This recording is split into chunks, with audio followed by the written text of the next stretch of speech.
Middle Discourses 91. With Brahmāyu. So I have heard. At one time the Buddha was wandering in the land of the Vidahans together with a large saga of 500 mendicants. Now at that time the Brahmin Brahmāyu was residing in Mithila. He was old, elderly, and senior, advanced in years, having reached the final stage of life. He was 120 years old. He had mastered the 3 Vedas, together with their vocabularies and ritual performance, their phonology and word classification, and the testaments as fifth. He knew them word by word, and their grammar. He was well versed in cosmology and the marks of a great man. He heard, it seems the ascetic Gotama, a Sakyan, gone forth from a Sakyan family, is wandering in the land of the Vidahans, together with a large saga of 500 mendicants. He has this good reputation. That blessed one is perfected, a fully awakened Buddha, accomplished in knowledge and conduct, holy, knower of the world, supreme guide for those fit for training, teacher of gods and humans, awakened, blessed. He has realized with his own insight this world, with its gods, maras, and divinities, this population with its ascetics and Brahmins, gods and humans, and he makes it known to others. He proclaims a teaching that is good in the beginning, good in the middle, and good in the end, meaningful and well-phrased. And he reveals a spiritual practice that's entirely full and pure. It's good to see such perfected ones. Now at that time the Brahmin Brahmāyu had a pupil named Uttara. He too had mastered the Vedic curriculum. Brahmāyu told Uttara of the Buddha's presence in the land of the Vidahans and added, please, dear Uttara, go to the ascetic Gotama and find out whether or not he lives up to his reputation. Through you I shall learn about the worthy Gotama. But sir, how shall I find out whether or not the ascetic Gotama lives up to his reputation? Dear Uttara, the 32 marks of a great man have been handed down in our hymns. A great man who possesses these has only 2 possible destinies, no other. If he stays at home, he becomes a king, a wheel-turning monarch, a just and principled king. His dominion extends to all 4 sides. He achieves stability in the country, and he possesses the 7 treasures. He has the following 7 treasures: the wheel, the elephant, the horse, the jewel, the woman, the householder, and the commander as the 7th treasure. He has over 1,000 sons who are valiant and heroic, crushing the armies of his enemies. After conquering this land girt by sea, he reigns by principle, without rod or sword. But if he goes forth from the lay life to homelessness, he becomes a perfected one, a fully awakened Buddha, who has cast off the world's veil. But, dear Uttara, I am the one who gives the hymns, and you are the one who receives them. Yes, worthy sir, replied Uttara. He got up from his seat, bowed, and respectfully circled Brahmāyu before setting out for the land of the Vidahans where the Buddha was wandering. Traveling stage by stage, he came to the Buddha and exchanged greetings with him. When the greetings and polite conversation were over, he sat down to one side and scrutinized his body for the 32 marks of a great man. He saw all of them except for 2, which he had doubts about, whether the private parts are covered in a foreskin and the largeness of the tongue. Then it occurred to the Buddha, this student Uttara sees all the marks except for 2, which he has doubts about, whether the private parts are covered in a foreskin and the largeness of the tongue. So the Buddha used his psychic power to will that Uttara would see his private parts covered in a foreskin. And he stuck out his tongue and stroked back and forth on his ear holes and nostrils, and covered his entire forehead with his tongue. Then Uttara thought, the ascetic Gotama possesses the 32 marks. Why don't I follow him and observe his deportment? So Uttara followed the Buddha like a shadow for 7 months. When 7 months had passed, he set out wandering towards Mithila. There he approached the Brahmin Brahmāyu, bowed, and sat down to one side. Brahmāyu said to him, well, dear Uttara, does the worthy Gotama live up to his reputation or not? He does, sir. The worthy Gotama possesses the 32 marks. He has well-planted feet. On the soles of his feet there are 1,000-spoked wheels, with rims and hubs, complete in every detail. He has stretched heels. He has long fingers. His hands and feet are tender. He has serried hands and feet. The tops of his feet are arched. His calves are like those of an antelope. When standing upright and not bending over, the palms of both hands touch the knees. His private parts are covered in a foreskin. He is golden-colored. His skin shines like lustrous gold. He has delicate skin, so delicate that dust and dirt don't stick to his body. His hairs grow one per pore. His hairs stand up, they're blue-black and curl clockwise. His body is tall and straight-limbed. He has bulging muscles in 7 places. His chest is like that of a lion. He is filled out between the shoulders. He has the proportional circumference of a banyan tree. The span of his arms equals the height of his body.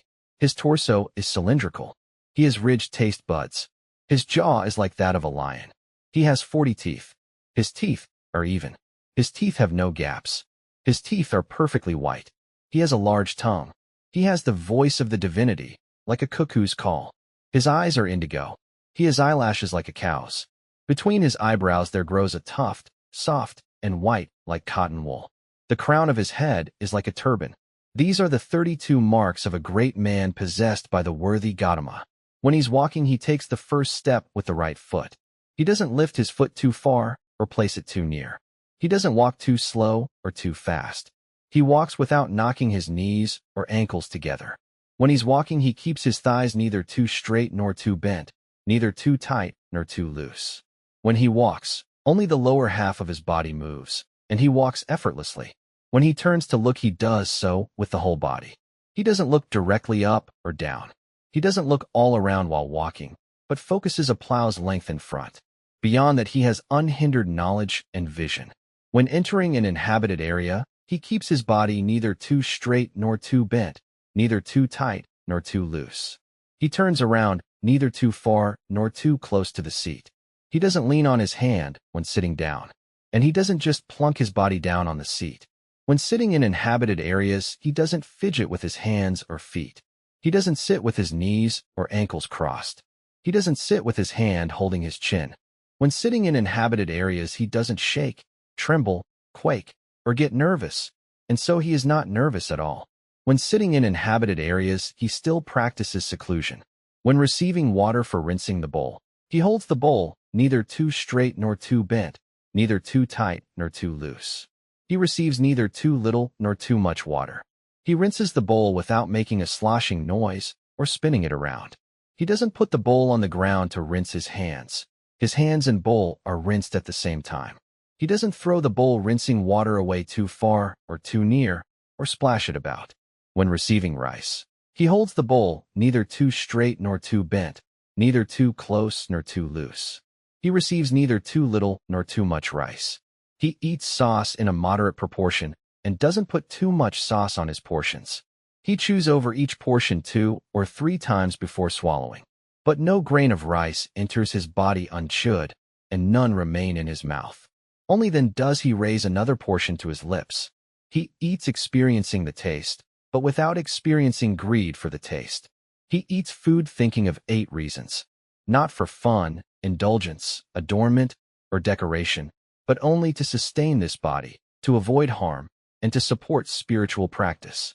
In this way, I shall put an end to old discomfort and not give rise to new discomfort, and I will have the means to keep going, blamelessness, and a comfortable abiding. After eating, when receiving water for washing the bowl, he holds the bowl neither too straight nor too bent, neither too tight nor too loose. He receives neither too little nor too much water. He washes the bowl without making a sloshing noise or spinning it around. He doesn't put the bowl on the ground to wash his hands. His hands and bowl are washed at the same time.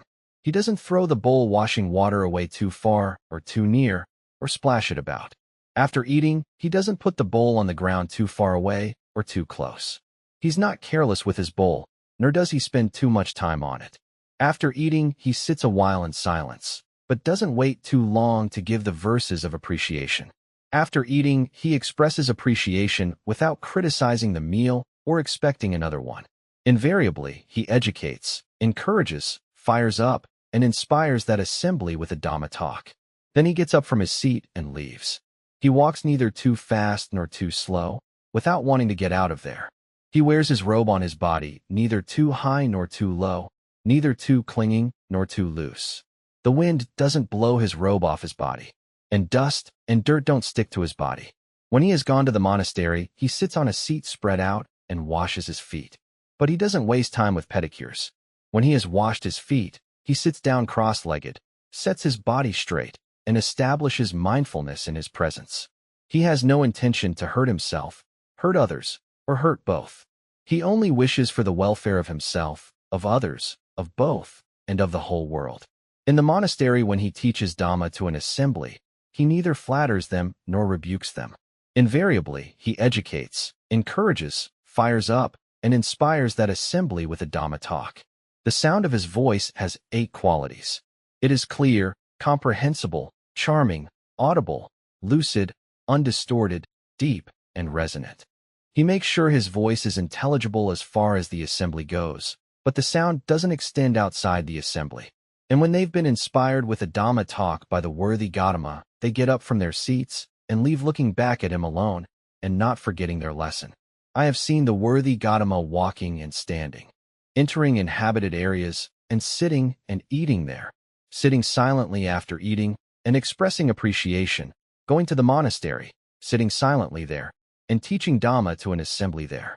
Such is the worthy Gotama. Such he is, and more than that.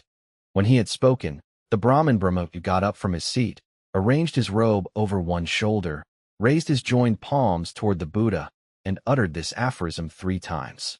Homage to him, the Blessed One, the Perfected One, the fully awakened Buddha. Homage to him, the Blessed One, the Perfected One, the fully awakened Buddha. Homage to him, the Blessed One, the Perfected One, the fully awakened Buddha. Hopefully, sometime or other I'll get to meet him, and we can have a discussion. And then the Buddha, traveling stage by stage in the Vidhan lands, arrived at Midila, where he stayed in the Majjhima mango grove. The Brahmins and householders of Midila heard. It seems the ascetic Gotama, a Sakyan, gone forth from a Sakyan family, has arrived at Midila, where he is staying in the Majjhima mango grove. He has this good reputation. That Blessed One is perfected, a fully awakened Buddha, accomplished in knowledge and conduct, holy, knower of the world, supreme guide for those fit for training, teacher of gods and humans, awakened, blessed. He has realized with his own insight this world, with its gods, maras, and divinities, this population with its ascetics and Brahmins, gods and humans, and he makes it known to others. He proclaims a teaching that is good in the beginning, good in the middle, and good in the end, meaningful and well-phrased. And he reveals a spiritual practice that's entirely full and pure. It's good to see such perfected ones.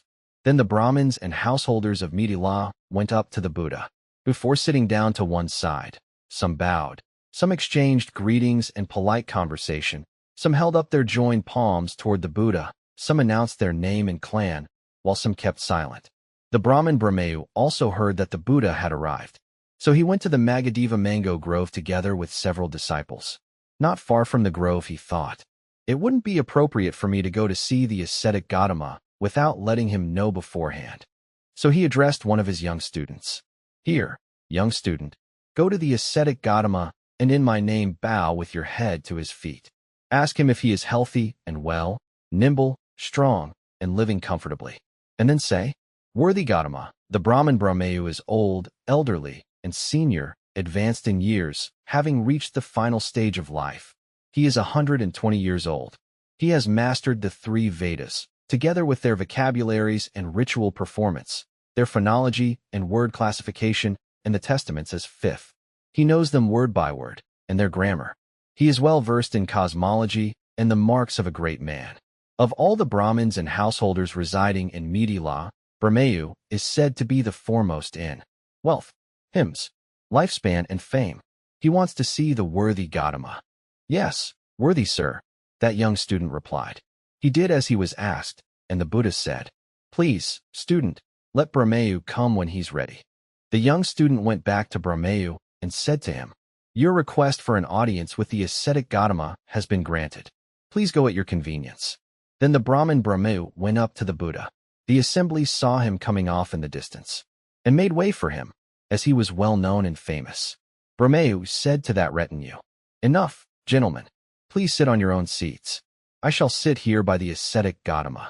Then the Brahmin Brahmāyu went up to the Buddha and exchanged greetings with him. When the greetings and polite conversation were over, he sat down to one side and scrutinized the Buddha's body for the 32 marks of a great man. He saw all of them except for two, which he had doubts about, whether the private parts are covered in a foreskin and the largeness of the tongue. Then Brahmāyu addressed the Buddha in verse. I have learned of the 32 marks of a great man. There are two that I don't see. On the body of the worthy Gotama are the private parts covered in a foreskin. O Supreme Man, though called by a word of the feminine gender, perhaps your tongue is a manly one. Perhaps your tongue is large. As we have been informed, please stick it out in its full extent. And so, O Seer, dispel my doubt, for my welfare and benefit in this life, and happiness in the next. And I ask you to grant the opportunity to ask whatever I desire.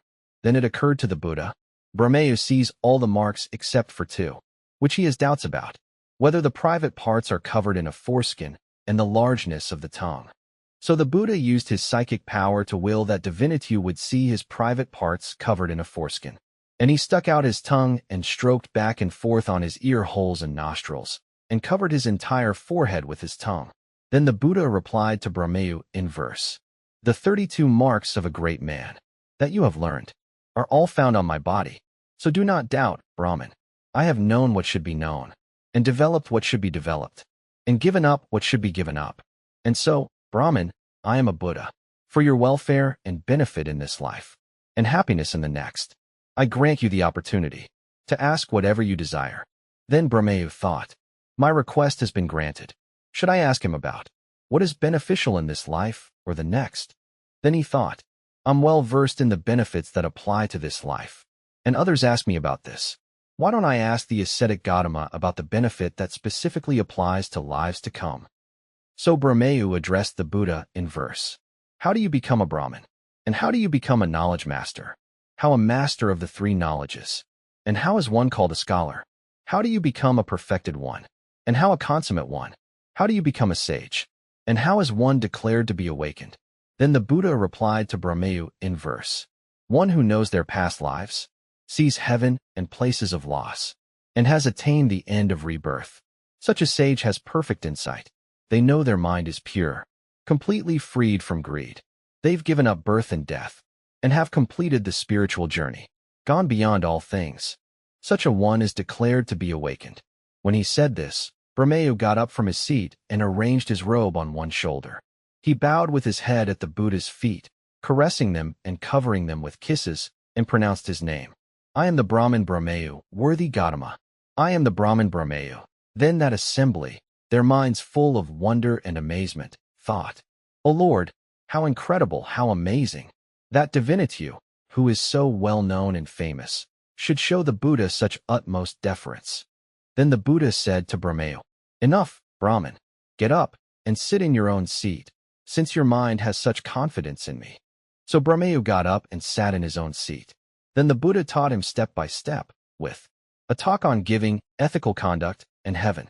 He explained the drawbacks of sensual pleasures, so sordid and corrupt, and the benefit of renunciation.